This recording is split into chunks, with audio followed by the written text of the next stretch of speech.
বিএনপির দীর্ঘদিনের মহাসচিব মির্জা ফখরুল ইসলাম আলমগীর এবার রাষ্ট্রপতি পদে দলের প্রার্থী। মনোনয়নপত্র জমা দেওয়ার পর রাজনৈতিক অঙ্গনে এখন আলোচনার কেন্দ্রবিন্দু বঙ্গভবন। সব আনুষ্ঠানিকতা শেষ হলে দেশের ২৩তম রাষ্ট্রপতি হিসেবে বঙ্গভবনে উঠতে পারেন প্রবীণ এই রাজনৈতিক নেতা মির্জা ফখরুল ইসলাম আলমগীর। তবে তার আগে রয়েছে মনোনয়ন যাচাই বাছাই এবং ভোটের আনুষ্ঠানিকতা। রাজপথের দীর্ঘ রাজনৈতিক পথ পেরিয়ে এবার রাষ্ট্রের সর্বোচ্চ সাংবিধানিক পদে যাওয়ার অপেক্ষায় মির্জা ফখরুল ইসলাম আলমগীর। বৃহস্পতিবার বিএনপির শীর্ষ নেতৃত্বের বৈঠকে রাষ্ট্রপতি পদে মির্জা ফখরুল ইসলাম আলমগীরকে দলীয় প্রার্থী করার সিদ্ধান্ত নেওয়া হয়। বাংলাদেশ জাতীয়তাবাদী দলের পক্ষ থেকে আনন্দের সাথে জানাচ্ছি, বাংলাদেশ জাতীয়তাবাদী দলের রাষ্ট্রপতি প্রার্থী হয়েছেন দলের সংগ্রামী মহাসচিব মির্জা ফখরুল ইসলাম আলমগীর। এরপরই তার মনোনয়নপত্র নির্বাচন কমিশনে জমা দেওয়া হয়েছে। রাষ্ট্রপতি প্রার্থী হওয়ার পর বিএনপির মহাসচিব এবং মন্ত্রীর পদ থেকেও পদত্যাগ করেছেন মির্জা ফখরুল ইসলাম আলমগীর। রাষ্ট্রপতি নির্বাচনে মির্জা ফখরুল ইসলাম আলমগীর বিএনপির মনোনীত প্রার্থী। নির্বাচন কমিশনের তফসিল অনুযায়ী ১৬ই আগস্ট মনোনয়নপত্র যাচাই বাছাই হবে।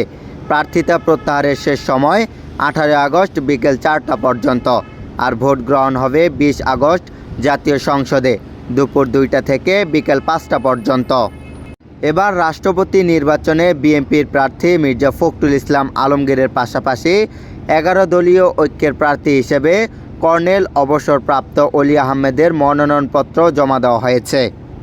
তবে জাতীয় সংসদে ক্ষমতাসীন দল বিএনপির শক্তিশালী সংখ্যাগরিষ্ঠতার কারণে রাজনৈতিক মহলে মির্জা ফখরুল ইসলাম আলমগীর নির্বাচিত হওয়ার সম্ভাবনাই বেশি বলে আলোচনা চলছে। এরই মধ্যে রাষ্ট্রপতি নির্বাচনের পরবর্তী আনুষ্ঠানিকতার জন্য প্রস্তুতি নিচ্ছে বঙ্গভবন।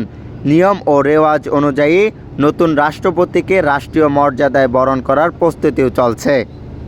শিক্ষকতা দিয়ে কর্মজীবন শুরু, এরপর রাজনীতি, স্থানীয় সরকার, সংসদ সদস্য, প্রতিমন্ত্রী এবং দীর্ঘদিন বিএনপির মহাসচিব, বহু ধাপ পেরিয়ে এবার মির্জা ফখরুল ইসলাম আলমগীরের সামনে রাষ্ট্রপতি হওয়ার সম্ভাবনা।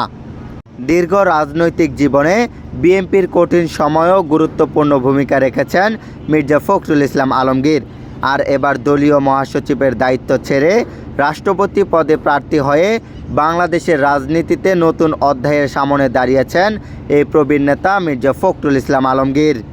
সব কিছু ঠিক থাকলে ২০ আগস্টের ভোটের পরেই পরিষ্কার হবে বঙ্গভবনের পরবর্তী বাসিন্দা হচ্ছেন কিনা মির্জা ফখরুল ইসলাম আলমগীর। রাজপথের মির্জা ফখরুল ইসলাম আলমগীর এখন রাষ্ট্রপতি ভবনের দরজায়। মোহাম্মদ মনিরুজ্জামান, উত্তরবঙ্গ।